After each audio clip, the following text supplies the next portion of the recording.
আজকের প্রধান শিরোনাম, সামনের তেল না মারলে কি ভালোবাসা কমে যায়?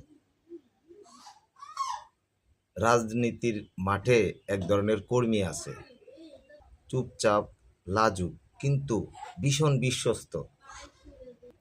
নেতার সামনে গেলে স্লোগান দিতে পারে না, তেল মারতে জানে না, চোখে চোখ রেখে বড় বড় কথাও পারে না, কিন্তু পেছনে ওই মানুষটাই নেতার সবচেয়ে বড় ঢাল।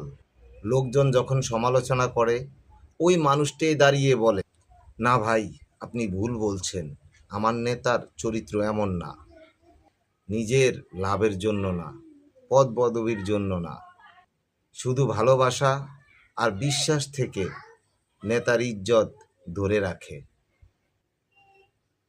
কিন্তু আফসোসটা কোথায় জানেন?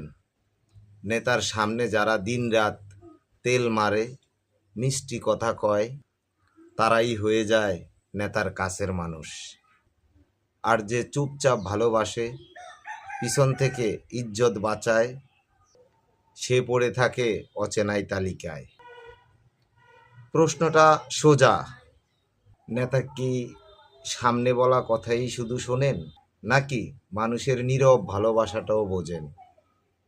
কারণ সবচেয়ে সত্যিকারের মানুষগুলো কখনো শোরগোল করে না।